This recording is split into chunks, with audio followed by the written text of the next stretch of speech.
神在哪里？从庙宇到真实的同在。夜色渐深，一位年轻女子在热闹的庙城里点上一炷香。她刚失恋，心里乱成一团。她双手合十，闭上眼，心里默默说：求神明让她回来吧，我真的好痛苦。烟雾缓缓升起，香气弥漫。她静静等着那股熟悉的平静感临到，但这次什么也没有。她睁开眼，看着眼前的神像，忽然觉得那双惊奇的眼神很冷。她喃喃自语：你真的在听吗？这样的画面在我们的生活里太常见了。有人为健康，有人为工作，有人为家人来到庙宇点香求签，烧金纸磕头。我们以为那样能让神明听见我们的心声，但更多时候换来的只是安慰自己的仪式感。有没有人问过自己，如果神真的存在，他在哪里？为什么我拜了这么多年，还是感觉他离我很远？台湾是全世界庙宇密度最高的地方之一，从都市到乡间，几乎每个街角都能看到香烟袅袅的神坛或土地公庙。这样的信仰文化让人觉得拜拜是理所当然的生活方式。有人结婚要拜，开店要拜，考试要拜，买车要拜，甚至搬家也要拜。但如果仔细想想，这些仪式的背后，我们真的在遇见神吗？还是只是遵守习惯？有一次，一位开面店的老板说：我每天都拜，求财神保佑生意兴隆，结果今年疫情一来，收入少一半。我怀疑是不是拜得不够多，贡品不够好。这句话道出了许多人的心声。当信仰变成交易，神就不再是神，而成了我们恐惧的对象。有一位庙会摄影师分享过一个有趣的故事。有次他在拍神明出巡的照片，突然注意到神像被抬到太阳底下，反光闪着他几乎睁不开眼。他心想，这尊神明真威风啊。当队伍休息时，他看到一位师兄轻松地拿出一条毛巾，擦了擦神像的脸，然后把帽子歪斜地放回去。那一刻他愣住了，原来他也需要人擦脸戴帽子。他突然意识到一件事，如果神要靠人照顾，那他真的能照顾人吗？圣经里有一句极深刻的话，他们的偶像是金的、银的，是人手所造的，有口却不能言，有眼却不能看，有耳却不能听，有鼻却不能闻。诗篇115篇4到6节。这不是在批评文化，而是在提醒人，神不该是我们造出来的形象，而是造我们的那一位。当人试图用看得见的神像来代表看不见的上帝，往往会失去焦点。因为真正的神不是被放在桌上供奉的，而是能进入人心改变生命的。有一位叫正义的计程车司机，从小在妈祖庙长大，他的父母是虔诚信徒，每年都带他进香扛轿。他信仰很深，也真心相信神明会保佑。直到有一年，他太太罹患癌症，正义天天上香求签烧金纸捐香油钱，但太太的病情仍不见好转。他问神明，我到底还要怎么办，你才肯帮我？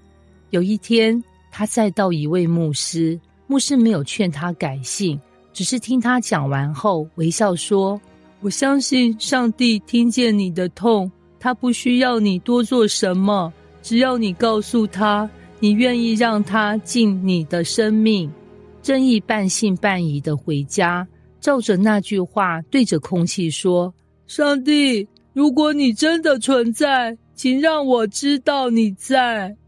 几天后，他太太说，奇怪，这几天我虽然在治疗，但我心里平静很多，好像有一股爱在我里面。珍妮也发现自己不再恐惧，开车的时候竟能唱起歌，那不是庙里的神像能给的感觉，而是一种他在这里的真实。从那天起，珍妮明白了，神不只在庙里，更在愿意让他进来的人心里。在民间信仰里，人找神是为了求帮助，但在圣经里是神找人，因为他爱人。使徒行传17章24到27节说，创造宇宙和其中万物的上帝，不住人手所造的殿，也不用人手服侍，好像他缺少什么。他自己将生命气息万物赐给万人，他要叫他们寻求他，或者可以揣摩而得，其实他离我们个人不远。这段话震撼了许多人，原来上帝不是等你去拜他，而是早已在寻找你。有时我们以为我很努力地找神，但其实神早已走在前面，用各种方式吸引我们。一次偶然的相遇，一场困境，一个梦境，一段话，它不在远方，也不藏在云端，而就是在你最孤单、最软弱的那一刻里。在传统信仰中，神明被安坐在某个地点，有他的宫庙坛位相按，于是人以为要遇见神就得去他的地方，但在耶稣那里一切都不同。有一天，耶稣遇见一位撒玛利亚妇人，那女人问他，我们祖宗在这山上敬拜，你们却说敬拜的地方在耶路撒冷，哪里才对呢？耶稣回答说，敬拜父不在这山上，也不在耶路撒冷，真正拜父的要用心灵和诚实拜他。约翰福音4章21到23节。这句话彻底改变了人对神在哪里的认知。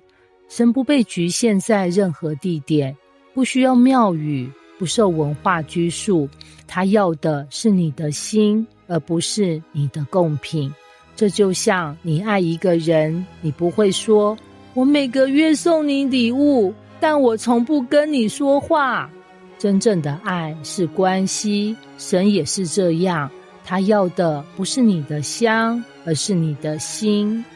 许多人烧金纸是想让神明收到，但圣经告诉我们，真正能打通天地的不是纸，而是十字架。耶稣为我们死在十字架上，就是为了让人重新与神和好。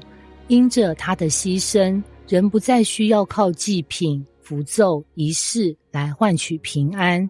这不是一条上天堂的捷径，而是一条重拾关系的道路。耶稣说，我就是道路、真理、生命，若不借着我，没有人能到父那里去。约翰福音14章6节。当人明白这句话，就不再需要问神在哪里，因为神已经来找你。想象一下，你在偏远山区开车，导航失灵，讯号全无，你焦急地举起手机，不停地换位置，却仍显示没有服务。这时候你并不会怪手机坏了，而是知道问题不在手机，而在距离。同样的，许多人感觉神没听见我的祷告，但那不是神不在，而是我们离他太远。不是地理的远，而是心灵的远。我们忙着靠自己的方法找安全感、金纸、香、符、命理、算命，但这些都像是假的讯号，只能短暂安慰，不能真正连线。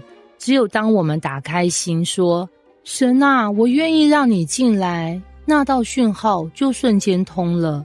神的同在不需要基地台，不靠仪式，只要一个愿意的心。有人说，信耶稣就不能拜拜，那不是背叛祖先吗？但真相是，信耶稣不是背叛，而是回家。就像孩子在外流浪多年，终于回到父亲怀抱，父亲不会责怪他，为什么不早点回来？只会张开双手说，我一直在等你。神也是这样，他不是要你离开文化，而是要你找回那位文化之外、生命之内的真神。他不被庙宇限制，不需要贡品维持，他不住在雕像里，而是愿意住在你的心里。他不要求你完美，而是邀请你真诚节育，他一直都在。或许你曾拜过很多神，烧过无数香，走过妈祖绕境，也参加过普渡，但今天请你安静片刻，问自己，我真的找到神了吗？还是只找到一点暂时的安心？真神不是遥远的、冷漠的、要人讨好的那一位，他是那位主动寻找你、爱你、等你回应的上帝。你不用再问神在哪里，因为他在你身边，在你呼吸之间，在你愿意打开心的那一刻里。他不在香火里，而在真理里；不在金像上，而在十字架上；不在远处，而在这里。他就是耶稣。